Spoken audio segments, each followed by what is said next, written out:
Almost ready.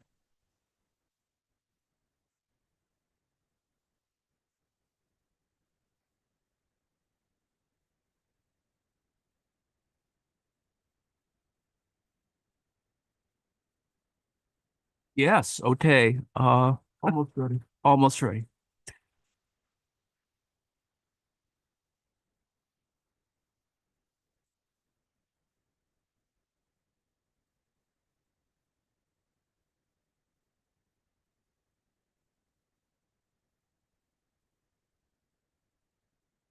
Yes, okay. Almost ready. Almost ready. Is there an echo in here?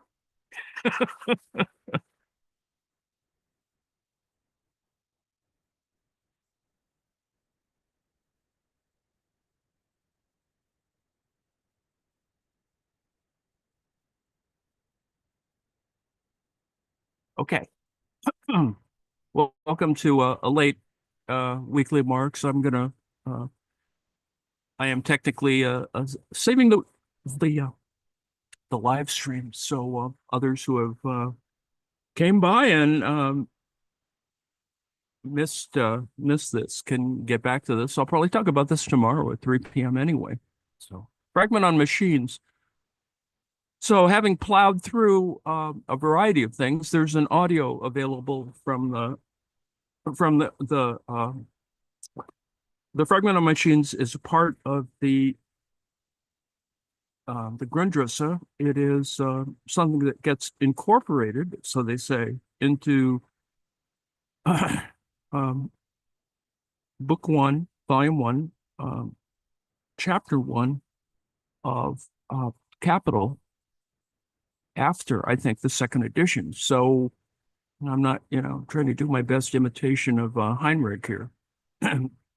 There is an article by Heinrich on the Fragment on machines. I've included the entirety of the English version of it here, but you can actually scroll through it quickly because it is a video. So let me skip down here after, oops, come on.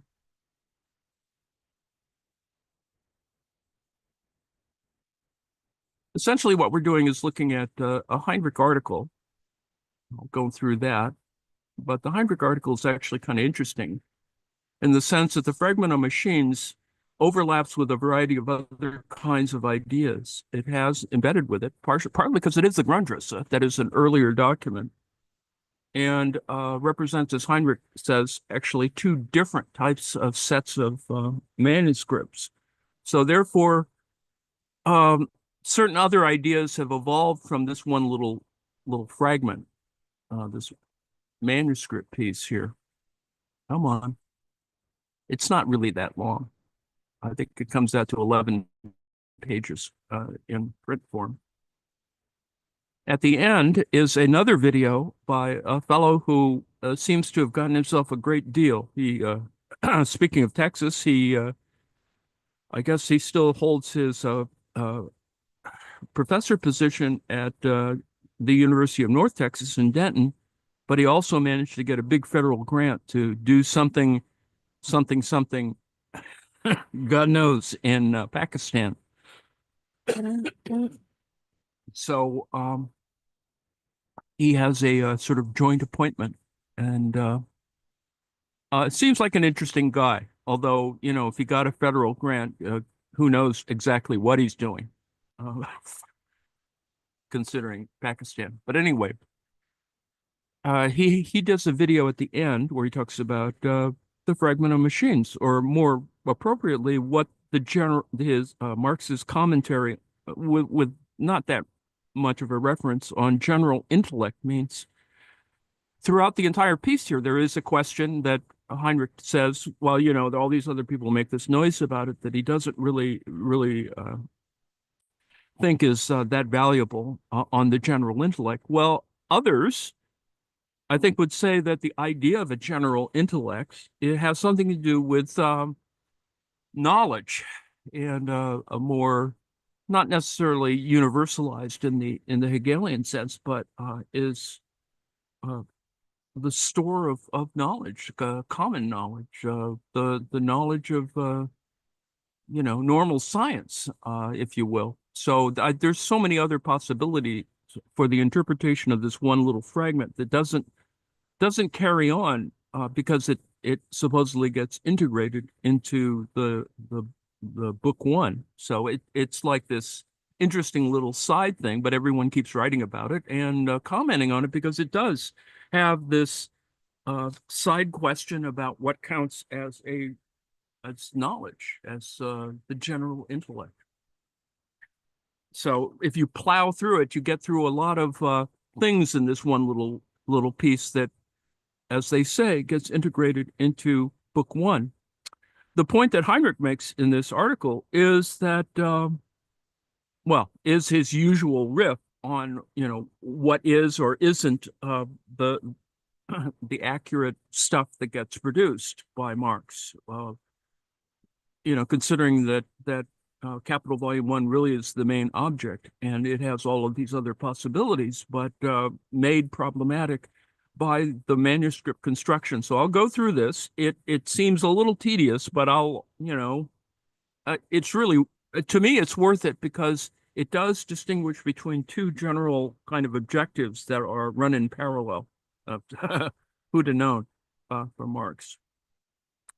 The Fragment on Machines, a Marxian misconception in the Grundrisse and its overcomings in Capital. The Grundrisse still belongs to the most beloved texts of Marx's interpreters. Some authors argue that the so-called Fragment on Machines is a central document for a Marxian theory of capitalist catastrophes, a kind of breakdown theory of capitalism, or at least a description of a process in which a new mode of production emerges, inaugurated by capitalism itself, but in contradiction with the logic of capital. In such considerations, the results of the fragment are taken for granted. However, the results of this fragment on machines derive, on the one hand, from a one-sided conception of crisis in Marx's thinking since the early 1850s, and, on the other hand, from some shortcomings in the conception of basic categories in the Grundrisse. In the years after the Grundrisse, Marx overcame both misconceptions. In Capital Volume 1, when dealing with the production of relative surplus value, we can find an implicit critique of the fragment on machines, ignoring Marx's theoretical development, as does Antonio Negri when he states that the Grundrisse should be read for itself. One can easily neglect the discussion of this implicit self-critique of Marx. Now, that's all interesting. Let me break for a second and say, this is interesting, but becomes even more problematic. Antonio Negri is the same Negri we were talking about before in terms of operaismo. That is the extension of a kind of theory for working people in post-war Italy, Italian Marxism, and it still exists. That is, it exists kind of as an undercurrent, and also as a sort of an underlying part of Negri's more recent works with Michael Hart. Reading the text for itself means accepting uncritically the results of the text. In order to discuss the Grundrisse productively today, we have to contextualize the text, not only in the development of Marx's thought. We also have to situate our reading of the Grundrisse in the development of the discussion about Marx in the 20th century, because this development has shaped many of the ways in which the Grundrisse was and it still is read. The reception of the Grundrisse in the 20th century. When we discuss the work of a significant author, we always do so in a determined historical situation, which provides us with specific problems and reservations. Certain things appear to us to be obvious, while others seem to be questionable or superannuated. Some of these evaluations would have appeared very differently 30 or 40 years earlier. In the case of Marx, furthermore, there's the fact that many texts that are today very important for the debate were not even published during his lifetime. His work has become accessible in its totality only slowly. Only the respective historical context, but also the respective state of publication of his texts influenced the direction and the course of many debates. Even in the case of Capital, Marx had only published the first volume. Engels published the second and third volumes after Marx's death, with considerable editorial interventions. Only in the last years have Marx's original manuscripts for these volumes been published in the context of the Marx-Engels Gesamtausgabe, that is the MEGA, the MEGA. Thus, it is only now, after more than 100 years, that we can identify Engels' editorial interventions and discuss their conceptual and substantial relevance. At the beginning of the 20th century, after Karl Kautsky published the Theories of Surplus Value between 1905 and 1910, it appeared as if all of Marx's critique of political economy was completely available, as the theories were regarded as the fourth volume of Capital, dealing with the history of the theory which Marx had planned. In the reading that was then predominant, Marx was regarded as the great socialist economist who had demonstrated the exploitation of the working class, the crisis-prone nature of capitalism, and the inevitable transition to socialism, first in the Communist Manifesto, and then later on a broader foundation in Capital. Most Marxists celebrated these findings as the triumph of scientific socialism. Beginning in the 1920s, however, there was a strengthening of the critique of actual or supposed tendencies in Marx's theory of economism, determinism, and above all, objectivism. In this context, the publication of Marx's early works, particularly the economic and philosophic manuscripts of 1844, were like a bombshell. Here, apparently, the broad philosophical and socio-theoretical background of Marx's economic analyses, his considerations of the human essence and alienation in capitalism became clear.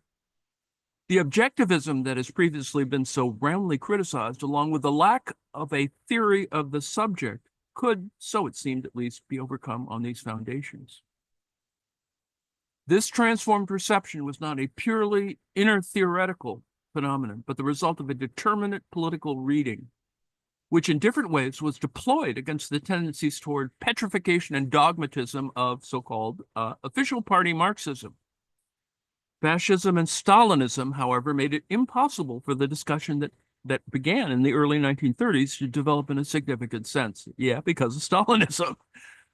This occurred only in the 1960s, when the conditions of the debate had substantially changed, or, fascism changed its tune, became something else. Above all, the reception of Marx's early writing had lost its almost automatically assured anti-dogmatic impulse. In the meantime, these texts have been integrated by the Marxist-Leninist orthodoxy to a large extent.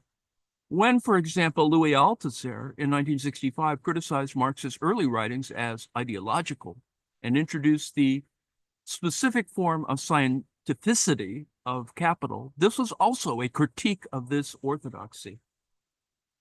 However, his strongly argued position also earned him the accusation, precisely from the anti-orthodox side, of having banished the subject and social struggles from the theoretical discussion. So Althusser is being accused of also segregating sort of the argument that there is some need to do it all together, and yet creating a epistemological break, as it was referred to. This is part of the problem, becomes part of the problem. The debates of the relation between early philosophical and late economic theoretical Marx had multiplied, just as the political perspectives connected to the individual positions within these debates had. It was in this context that there really began for the first time a widespread reading of the Grundrisse, which enduringly influenced the terms and conditions of its interpretation. The Grundrisse, which was first published in 1939 to 41 in Moscow, was accorded only sporadic interest during the war, because of the war, and in the immediate post-war period. And when the text was reprinted in East Germany, the GDR, in 1953, the text did not initially have many readers. Now, this changed with the publication in 1968 of Roman Rodalski's commentary on the Grundrisse. This is actually a fairly major little piece that probably everyone should read at some moment, I suppose. The Grundrisse was then discussed widely not only in Germany, but with the French translation of 1967 and the first English translation of 1973, the debate began in many other countries as well. The Grundrisse appeared to be the magic wand with which one could solve the problems in Marx's theory that had been discussed up until then. Hopefully, none of you are being triggered by having to actually sit through the new David Harvey commentary on the Grundrisse course that we put up with last year. The contraposition of a young philosophical Marx and a mature economic theoretical Marx was seemingly lessened, but nevertheless found a mediating, connecting link in the Grundrisse. This text made it clear that the mature Marx's economic writings were also based upon a developed philosophical foundation. Let me break for the moment here and then note that what Heinrich is doing is suggesting, and it's kind of a straw argument, but amusing nonetheless, that people tried to seek a kind of unity and a continuity between the early and the late Marx, that this all sort of fits together in some way. But I think, as Heinrich has observed, and many others, that all of this activity is fragmentary, that Marx's writings on these had lots of different plans, and he'll identify them below, but that they all weren't together on these kinds of issues. And so trying to presume a sort of perfect continuity among Marx's work, a perfect evolution, is kind of problematic. And in fact, if you wanted to argue the difference between the two sort of generalized lines of thought, it is a kind of punctuated way of looking at it. Anyway, what was lacking in Capital seemed to be present in the Grundrisse. While Marx dealt with methodological questions in Capital almost only in the prefaces and afterwards, this problematic was raised continuously in the course of the presentation in the Grundrisse. There's also a much clearer reference to Hegel's philosophy in the Grundrisse. That's actually the most important thing. Something similar is the case with the question of subjectivity. That is, much more strongly than in Capital, labor is conceptualized as the subjective counterpoint to capital. And, you know, this is why people are looking at this document importantly, you know, in the 1970s, particularly in so-called Western Marxism, that is, people reading the English translation. Additionally, the six-book plan that Marx envisaged as he wrote the Grundrisse, that is, capital, landed property, wage labor, state, international trade, and world market, made clear that the intended object of investigation was much broader than that treated by Marx in Capital. Finally, the Grundrisse seemed to be a supplement to Capital, since here, now how could it be a supplement if it was written sort of before it, you know, whatever. Since here a series of themes were discussed that received no corresponding treatment in the presentation of Capital. The most well-known of these themes occurs in the Grundrisse under the heading of, finally we get to this, forms that precede capitalist production, and in that fragment on machines that was discussed very early in Italian workerism. So all of this comes together in post-war Italy. You know, people are going, oh, okay, well, there's this other stuff going on. And, you know, how is it that we address the transitions in terms of talking about fixed capital between machines and people? The Grundrisse thus seemed to offer something for everybody. Today, the discussion of Marx is not conceivable without the Grundrisse. Indeed, the Grundrisse are a fascinating work, and reading them is a singular intellectual adventure. As if we were looking over his shoulder, we can observe Marx in the process of his analysis and the formation of his theory. The grasp of the material is much freer and less regimented than in Capital. All too often, this understandable fascination leads to an uncritical enthusiasm. So the second part is the Grundrisse in the development of Marx's theory. So essentially, we're trotting back over the kind of thing, if you were thinking about the companion of the Grundrisse by David Harvey. If the Grundrisse are posited simply as a supplement besides Marx's Capital, then the inner theoretical process of development of Marx's critique of political economy and the transitory character of the Grundrisse are ignored. Let's recall very briefly this development. Following the theses on Feuerbach and the German ideology, Marx's work in 1845 to 46 issued in a fundamental critique of any approach to economic theory centered on human species being and alienation. Nevertheless, at that stage, Marx did not have very much that he could put in place of these conceptions. Positively, the German ideology offered above all a turn to the empirical. Again and again, Marx and Engels stressed that positive science, the registration of the empirical state of affairs and relations, needed to take the place of philosophical speculation. Let me break here at the moment and note that further down, Heinrich mentions, and I think it's actually kind of important for subsequent interpretations of capital, that capital is seen, there's a certain urgency, urgency over decades to get capital out there, because it was meant in many ways to correspond to the contemporary historical crises that were happening. The fact that panics and other kinds of crises occurred that you could sort of project this work onto, that they passed, caused trouble for Marx. That well, that was a crisis. It's over. Now what do we do? There is a kind of a sort of subterranean expectation that the crisis is here, the revolution has come in a nice accelerationist way, it's all going to change and we can move towards socialism. Well, none of that happened.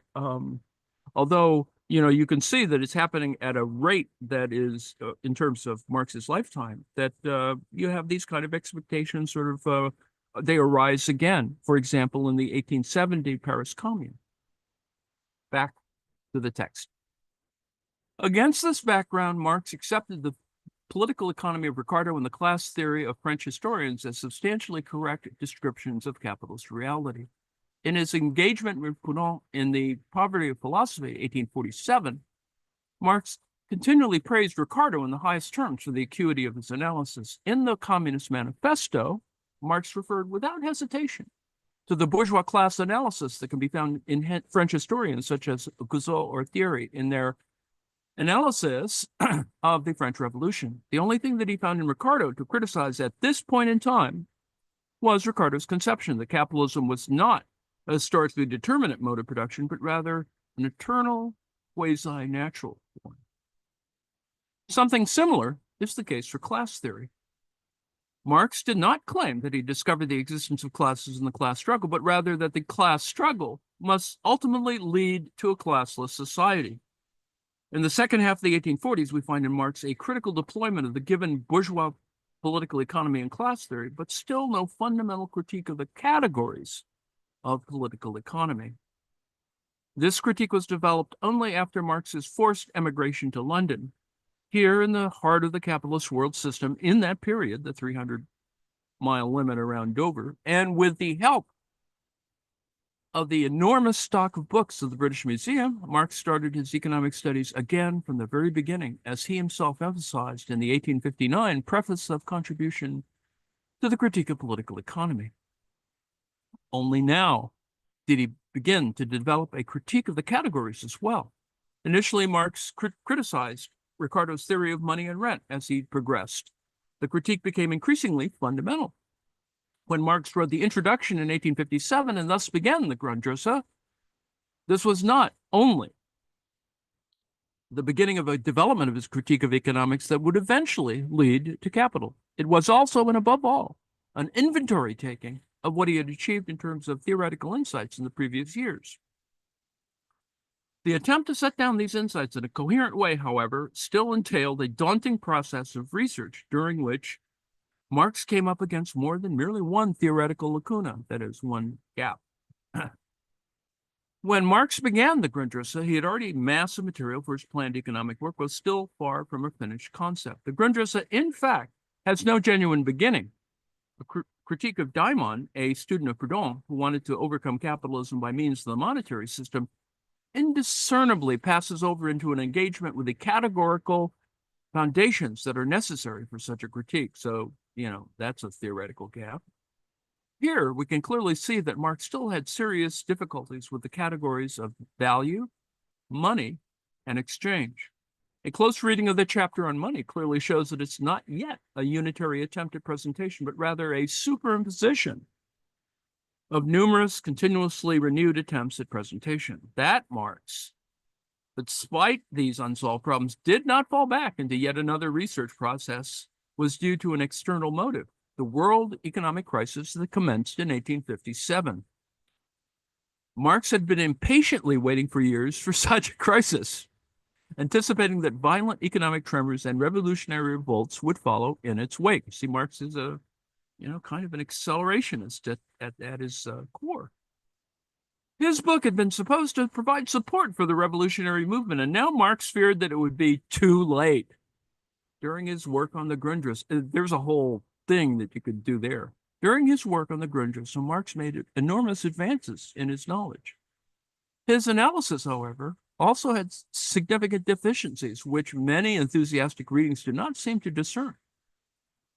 Marx himself wrote that this manuscript is a real hodgepodge, or a hodgepodge, I suppose, much of it intended for much later sections. He did not merely mean the ordering the material, the large number of digressions and intimations. The order of the presented categories is itself the bearer of a determinate yield of information. It shows the connection of these categories, the interconnection that exists between them. Categories like the commodity, money, capital, wage labor, and so forth are theoretical expressions of social relations in a developed capitalist society. These relations not only appear simultaneously, they mutually presuppose each other in social reality. Only theoretical analysis allows one to distinguish between simple and complex categories and to express the conceptual theoretical connection between the categories. When the manuscript's coherence breaks down, however, it is precisely this conceptual connection between the individual categories that is not yet clearly grasped. That means that there are still not insignificant deficiencies in the conceptual fixing of these categories. Now, we will discuss some of these deficiencies in the next section. The fact that Marx removed some of these deficiencies in the 1860s does not mean, however, that there might be a linear progressive development, a continuous refinement from the Grundrisse to Capital. Such an idea, however, guided the editors of the Miga in the 1970s and 1980s, who characterized the Grundrisse, the manuscripts of 61, 62, the manuscripts of 63 to 65, as the three drafts of Capital, thus implying that Capital, by which was meant the three-volume work edited by Engels, was the goal towards which a developmental process moved, beginning precisely with the Grundrisse. So this is important that Heinrich, and this may be, Heinrich's a particular aha thing, is that he accuses the editors of the archives that they had sort of placed the Grundrisse, 62 manuscripts, 63 manuscripts as three drafts of Capital, which, sort of reifies them in a kind of problematic way. Despite the improvement of the presentation and the overcoming of theoretical deficiencies, however, we can also observe an opposed tendency in this development. Marx himself spoke of popularization of his presentation, because that's kind of the goal of the Pauls, that is North and Reiter, that, we're talking about a popularization of Capital Volume 1 in English. That is the new translation that came out 2 months ago now.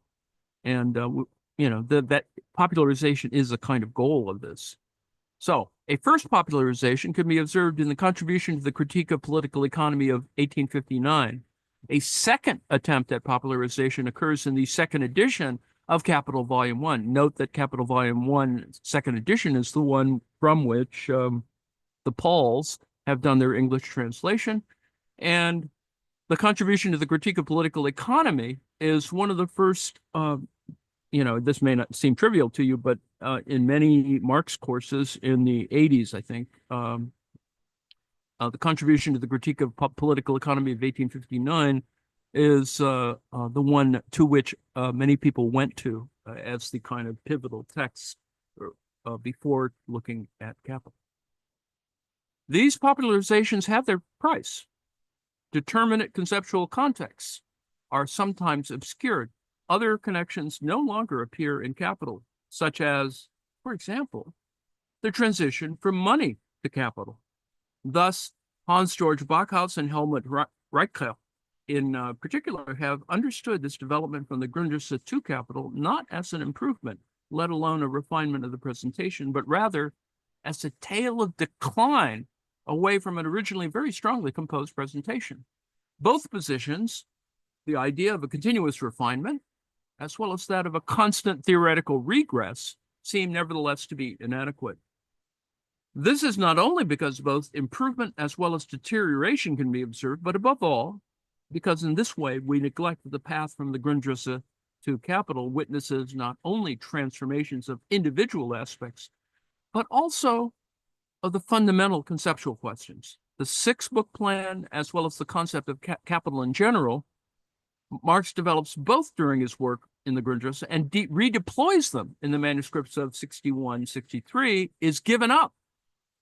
With capital, for which the manuscripts of 63, 65 are the first and not the third draft, Marx develops a new theoretical frame of reference for which the distinction between individual capital, the capital of individuals, and social total capital is decisive.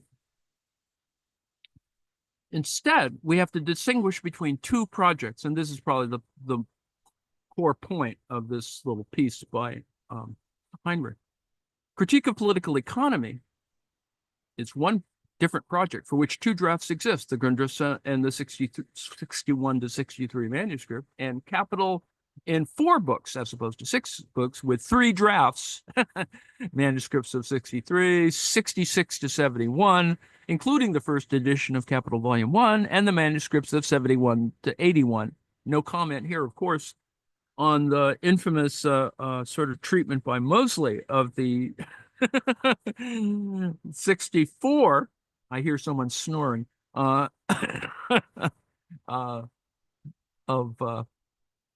the manuscripts. Anyway, number 3. See, we're moving right along here. Marx's argument in the Fragment on Machines and its errors. We see we finally get back to the central thing. At the beginning of the manuscript of the Grundrisse, Marx does not yet operate on the basis of developed value theoretic considerations. Rather, he initially attempts to determine the status of money within commodity circulation, which actually is, kind of where we are now in terms of the move towards modern money theory, is to actually make some adjustments in that kind of realm back to the thing. In particular, he's still not clarified the distinction between abstract labor and concrete labor, a configuration that he describes in Capital as the crucial point of the understanding of political economy. And in a letter to Engels of 8 January 1868, as the whole secret of the critical conception, the clear fixing of the distinction between abstract and concrete labor, with which Marx completely broke with Ricardo's value theory, occurred only in the contribution to the critique of political economy of 1859. Indeed, Marx distinguishes also in the Grundrisse clearly between use value and value, but not yet as clearly between exchange value and value. He does this only in the second edition of Value of Capital, Volume 1. This is the second edition of Value of Capital, Volume 1 is the one which is the Paul's translation. When he speaks of value determining labor time, it is a case, as in Smith and Ricardo, of merely a labor sans phrase, which does not prevent the determinations of abstract and concrete labor from being confused. The analysis of the capitalist production process as a unity of labor and valorization processes occurs only in preliminary hypotheses. Thus, Marx had difficulties to hold on to the form determination of constant capital.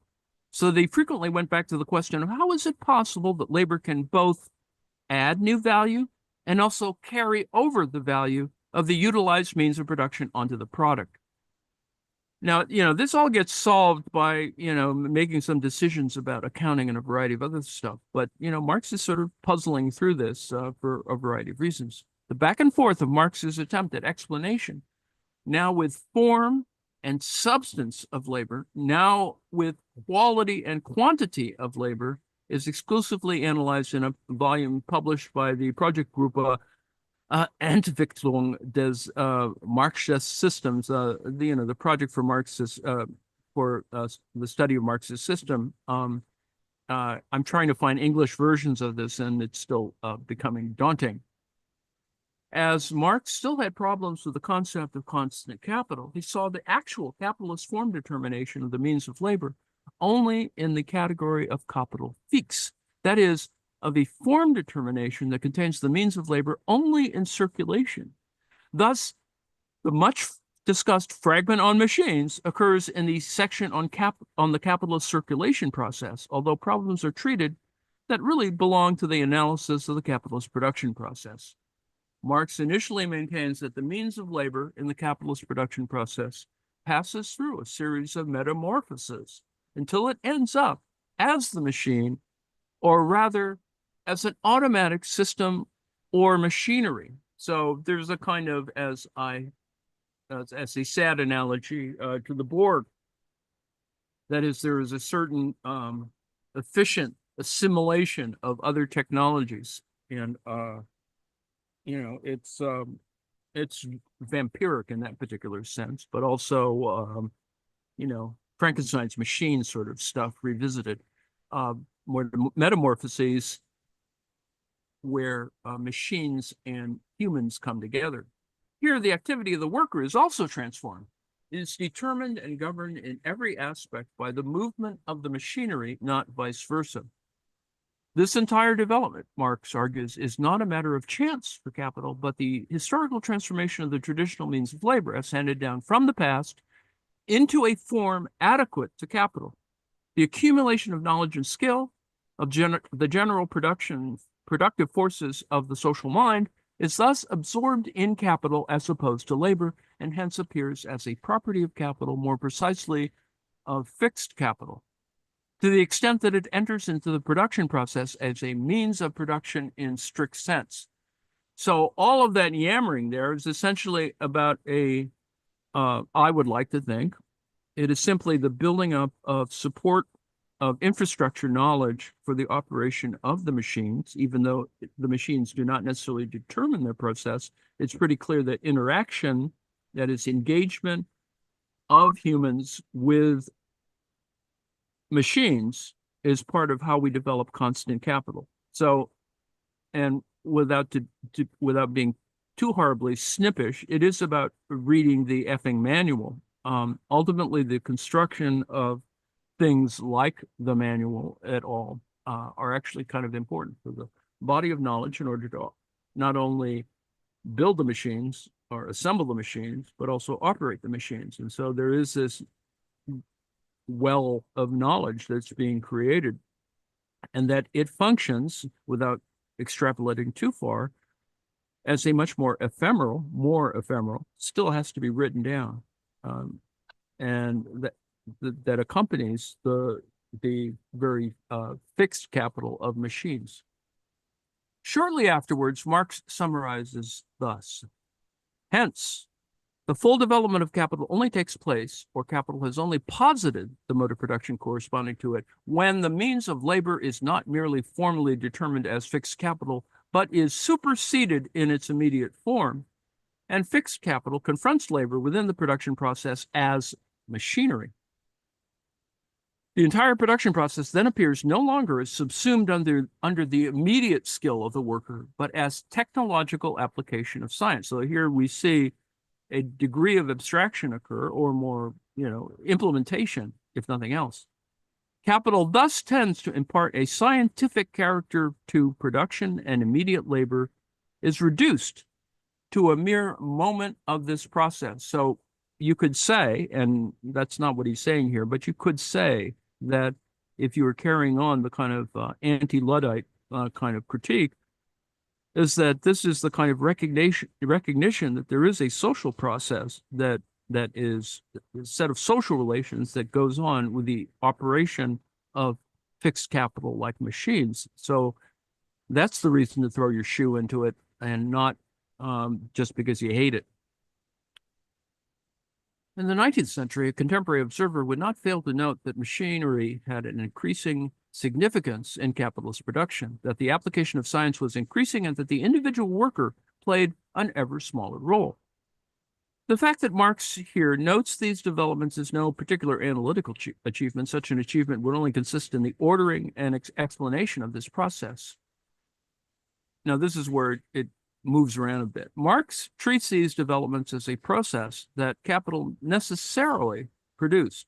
Capital posits the mode of production according to it. Why, however, is the employment of machinery and the increasingly scientific nature of production adequate for capital? Marx's answer is vague. In the first cited passage, he argues that the general productive forces of the social mind are absorbed by capital. In the second citation, he emphasizes that the scientific production process is no longer subsumed under the immediate skill of the worker. Now, in current parlance, there's an entire subfield called technical writing, which attempts to organize these processes in a way that future workers can understand the operation of the machines. It is, read the effing manual. In other words, on the basis of the capitalist appropriation of socially produced knowledge, the power of capital over labor increases. Capital increasingly becomes independent from single workers and their skills. This increasing power is a positive effect for capital. The goal of capital, however, is the production of surplus value. If we wish to show that the developments named by Marx represent the mode of production corresponding to capital, we must refer to the production of surplus value. In the citation, however, Marx is still a long way from this, since he does not have an adequate concept of the production of relative surplus value. That's the sticking point throughout this process. That means that he can deal with the increasing application of machinery and the growing scientific nature of production only as an empirically noticeable tendency, and claim that they are a development that is adequate for capital. He cannot yet, however, justify them as this adequate development. Instead of providing such a justification, he emphasizes an apparent contradiction taken from the empirical evidence. In the same measure as labor time, this simple quantity of labor is posited by capital as the sole determinant of value. Intermediate labor and its quantity disappear as the determining principle of production, or of the creation of use values. It is reduced both quantitatively in that its proportion declines, and qualitatively in that it, although still indispensable, becomes a subaltern moment in comparison to general scientific work. So it becomes more complicated in that sense. Marx then immediately draws the following far-reaching conclusion. Thus, capital works to dissolve itself as the form which dominates production. The surprising result is not further justified at this stage. Instead, Marx deals with the problem of the way in which capital fixe contributes to the value of the produced product in order to be able to oppose Lauderdale's conception that capital fixe is a source of value that is independent from labor time. Only a few pages later, he comes back to this contradiction. He holds that the presupposition of the capital relation is the sheer volume of immediate labor time, the quantity of labor employed, as the decisive factor in the production of wealth. This presupposition, however, is undermined by the development of industry itself. Marx says, but in the degree in which large-scale industry develops, the creation of real wealth becomes less dependent upon labor time and the quantity of labor employed than upon the power of agents set in motion during labor time. And this gets cleared up further in terms of when Marx talks about large-scale machinery and industry, but we aren't there yet. However, if immediate labor time plays an ever smaller role, what does the worker still do in the process of production? Are they machine minders? Are they, do they feed parts into the thing to the robots? Labor no longer appears as so much as included in the production process, but rather man relates himself to that process as overseer and regulator. He stands beside the production process rather than being its main agent. Here, it's no longer a case of immediate labor performed by man himself, but rather of the appropriation of his own general productive power, on the basis of which Marx then draws an extremely far-reading conclusion. So Marx writes, as soon as labor in its immediate form has ceased to be the great source of wealth, labor time ceases and must cease to be its measure, and therefore exchange value must cease to be the measure of the use value. The surplus labor of the masses has ceased to be the condition for the development of general wealth, just as the non-labor of a few has ceased to be the condition for the development of the general powers of the human mind. As a result, production based on exchange value collapses. While these sentences are often cited, it's worthwhile to look more closely at whether and how Marx justifies them. Marx's starting point is the empirically noticeable tendency of the use of machinery and the increasing scientific dimension of production steadily advance in the capitalist mode of production. This uncontroversial observation then serves him as the foundation for deductions that are based upon each other. And this is sort of look how the close of this article operates. That is, A, Marx sees immediate labor increasingly disappearing from the production process, from which should then follow B, that immediate labor is no longer the great source of wealth. Rather, this is increasingly constituted by science or general social knowledge. And C, in this case, labor time is no longer the measure of wealth. D, which should have been the consequence that capitalist production, that is production based on exchange value, collapses. So that all seems okay at one level. At another level, it is one that seems a little too mechanical, let's put it that way. If we consider carefully these deductions in detail, these four deductions, we see that the lacking distinction between concrete useful labor, which produces use values, and abstract human labor, which is represented in value, has decisive consequences. So regarding A, Marx extrapolates limitlessly the empirical observation of the progressive deployment of machinery. It would, however, be necessary first to explain whether or not there really are no limits in the capitalist production process for the replacement of immediate labor by machines. If we consider only concrete useful labor, then there does indeed appear to be no limit for the increase in productivity by means of the increasing deployment of machinery, although the period of time in which this occurs remains an open question. We should bear in mind, however, that it is a case of capitalist production process, for there's certainly a limit to the employment of machinery. The machinery used in a capitalist way is itself a value object, which yields the average expenditure of value to the produced product. If a given machine produces 10,000 pieces before it's worn out, then the machine yields 1/10,000th of its value to the individual product. As Marx discusses extensively in the second section of the 15th chapter of Capital Volume 1, the employment of machinery in the capitalist production process is only worthwhile if the production costs of the product are reduced. And that only occurs when the value yield of the machine to the product is lower than the reduction of costs that occurs due to the reduced expenditure of living labor. If the employment of machinery saves an hour in the production of a piece, then the capitalist saves the wage for this 1 hour. If the value yield of the machine to the product is higher than the wage for an hour, then the capitalist will not employ the machine, since the machine may indeed make labor more productive, but also nevertheless raise the production costs. Only when the value yield of the machine is less than the saved wage costs is the machine employed. And now we're on to deduction B. It's unclear what Marx means here by wealth, and this is a big problem, actually. If it is material wealth, namely the mass of use values, then immediate labor would never be the great source of wealth, as besides concrete useful labor, the natural productive forces, like, for example, fertility of the land and the productive forces created by humans, would be equally great sources of wealth, and they aren't.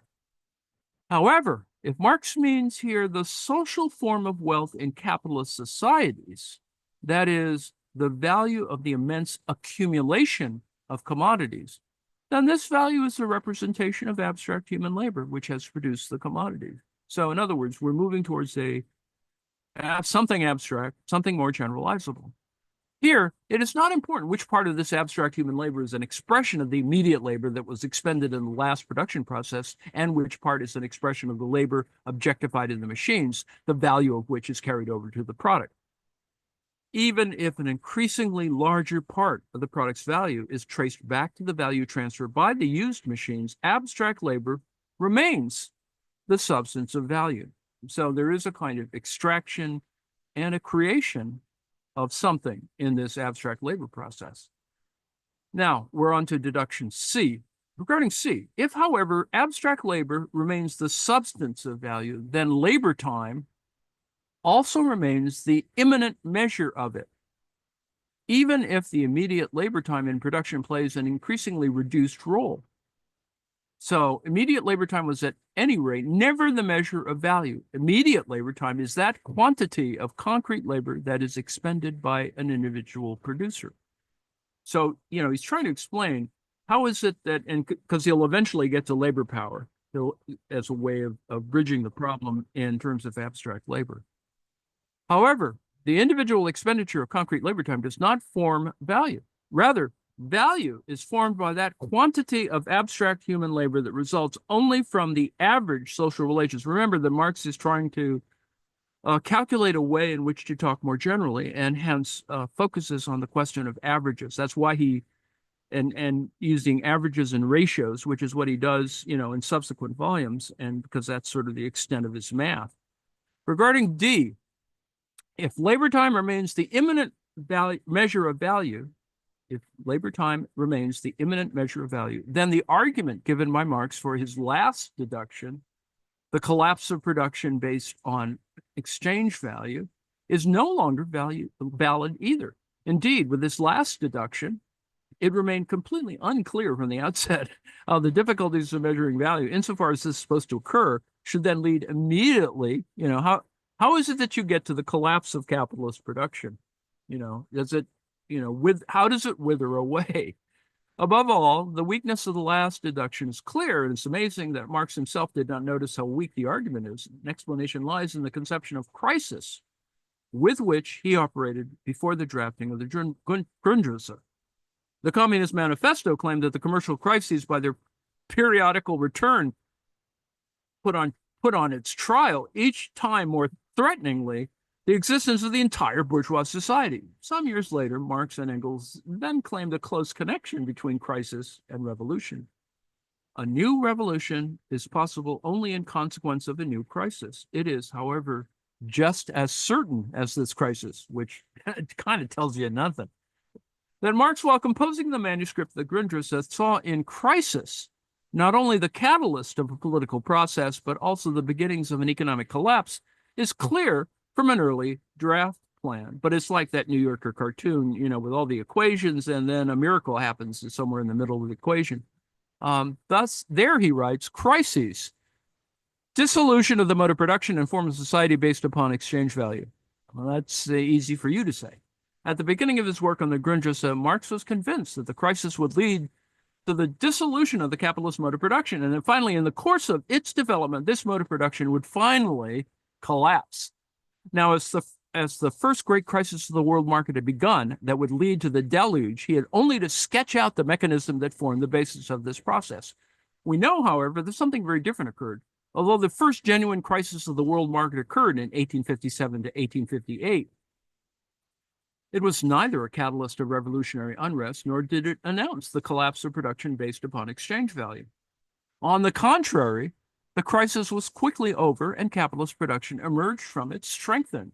Well, strengthened insofar as it could lurch to the next crisis. Marx learned this lesson thoroughly and never forgot it. When Danielson pressured him to finish Capital in the late 1870s, Marx replied to him that he couldn't finish Capital before the current crisis reached its high point, because it showed entirely new phenomena that still had to that he still had to comprehend theoretically.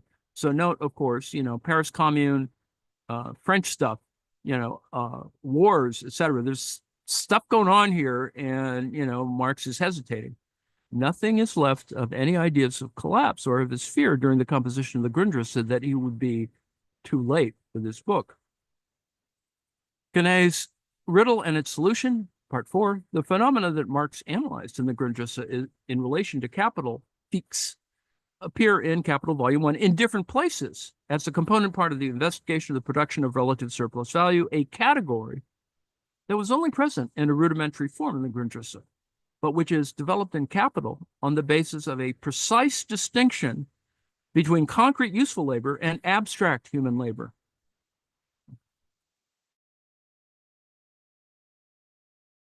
And between constant and variable capital, as well as the comprehension of the capitalist production process as a unity of the labor and valorization process. Developments of productive power are now not only empirically or factually included, but grasped as the systematic methods of the production of relative surplus value, in which consists the fundamental possibility of, number one, an increase in productive power in the cooperation of the individual labor powers. Number two, the division of labor analyzed paradigmatically in light of manufacture. And number three, the employment of machinery paradigmatically in large-scale industry. On all three levels, the social productive power of labor appears as the productive power of capital, and the intellectual potentialities, geistige Potenzen, of the material process of production appear to the workers as the property of another, and it's a power which rules over him. So we see that property it becomes more important. However, this is not the case in the same way on all three levels. The process of separation starts in simple cooperation, where the capitalist represents to the individual workers the unity and the will of the whole body of social labor. It is developed, we got to work as a team, blah, blah, blah. It is developed in manufacture, which mutilates the worker, turning him into a fragment of himself. It is completed in large-scale industry, which makes science a potentiality for production, which is distinct from labor, and presses it into the service of capital. Marx then summarizes in his analysis of machinery and large-scale industry in chapter 15. Every kind of capitalist production, insofar as not only a labor process, but also capital's process of valorization, has this in common. But it is not the worker who employs the conditions of his work, but rather the reverse. The conditions of work employ the worker. However, it is only with the coming of machinery that this inversion first acquires a technical and palpable reality. Owing to its conversion into an automaton, the instrument of labor confronts the worker during the labor process in the shape of capital, dead labor, which dominates and soaks up living labor power. The separation of the intellectual faculties of the production process from manual labor and the transformation of such faculties into powers exercised by capital over labor is, as we have already shown, finally completed by large-scale industry, erected on the foundation of machinery rather than people. The special skill of each individual machine operator, who has been now deprived of all significance, vanishes as an infinitesimal quantity in the face of science, the gigantic natural forces, and the mass of social labor embodied in the system of machinery. By analyzing changes in the production process in the context of the production of relative surplus value, that is, an increase in productive power leads to a reduction of the value of labor power, and thus the necessary labor time, so that surplus labor time correspondingly increases. So this is where stuff gets skimmed off. Marx could not merely claim the necessity of this development as in the Grundrisse, but also justify it. It became clear to him that the separation of the intellectual potentialities of the production process from the workers is a tendency that is imminent to all capitalist production. This process found a high point in machine production, but not a tipping point that put capitalist production into question. That the detailed skills of the individual worker become minute besides the employment of science, and thus beside the general intellect. This is where, this general intellect thing comes. does not threaten value production. This state of affairs rather alters the concept of the productive worker, as is rather parenthetically noted in chapter 16. In Capital, Marx studies the same developments as those examined in the Fragment on machines. Nowhere, however, does he claim that abstract labor is no longer the substance of value, or that labor as a measure of value is placed in question for good reason. The value dimension now comes into play on an entirely different level. In the treatment of the concept of relative surplus value in chapter 12, Marx speaks of the riddle with which one of the founders of political economy, Quenet, had tormented his opponents and for which they owed him an answer, namely, the fact that on the one hand, capitalists were only interested in exchange value, but that on the other hand, they constantly sought to lower the exchange value of their products. Marx could not provide an answer to this riddle in the Grundrisse. There he had effectively named the contradiction nominated by Quenet, but rather than resolving it, he had comprehended it as a contradiction of capital, quote, by striving to reduce labor time to a minimum, while on the other hand, positing labor time as the sole measure and source of wealth, capital is itself a contradiction in process. In the Grundrisse, Marx had ascribed this contradiction a potential to overthrow the capitalist mode of production. We're almost to the end. In Capital, against the background of the analysis of the production of relative surplus value, this contradiction is resolved. The capitalist is not only interested in the absolute value of the commodity, but rather in surplus value contained within it and able to be realized by means of sale. And since the same process both cheapens commodities and augments the surplus value contained in them, we have here the solution of the following riddle. Why does the capitalist, whose sole concern is to produce exchange value, continually strive to bring down the exchange value of commodities? The contradiction that had so astounded Marx in 1857 to 1858 in the Grundrisse that he had immediately seen the collapse of all production based on exchange value is reduced in Capital in 1867, 10 years later, to a riddle from the history of the theory, and one which has a simple solution. Those interpreters who have stopped at the Grundrisse have not accompanied Marx in these decisive theoretical advances. The end. I know that seems a little complicated, and it does require one to have had this kind of background of reading these things, but Heinrich is trying to sort of trace Marx's own progress through some of these ideas, and what he's trying to do with greater precision, and I would agree that Heinrich is doing this with greater precision, the alteration in converting simple things and ideas into more abstract concepts that can become particulars that can become more universal or more generalizable. And that is what is going on here. And Marx doesn't clear it up until he moves further on. So this is still an elemental text on the one hand. On the other hand, because it is earlier, all kinds of other things got included. And of course, for Hegelians, it's like, oh, there's more of this stuff here. We can sort of incorporate that in our analysis. So we're almost at movie time. So I will conclude by asking if there are any questions, comments, and brickbats, interventions of the like. No. Hearing none, I will actually, we can proceed directly if you want to go to the movie sharing, and I'll keep the live stream up. Is that what you would like to do, Zana? I don't want the live stream for because it's not yeah. Oh, okay, we'll start it when you start your stuff.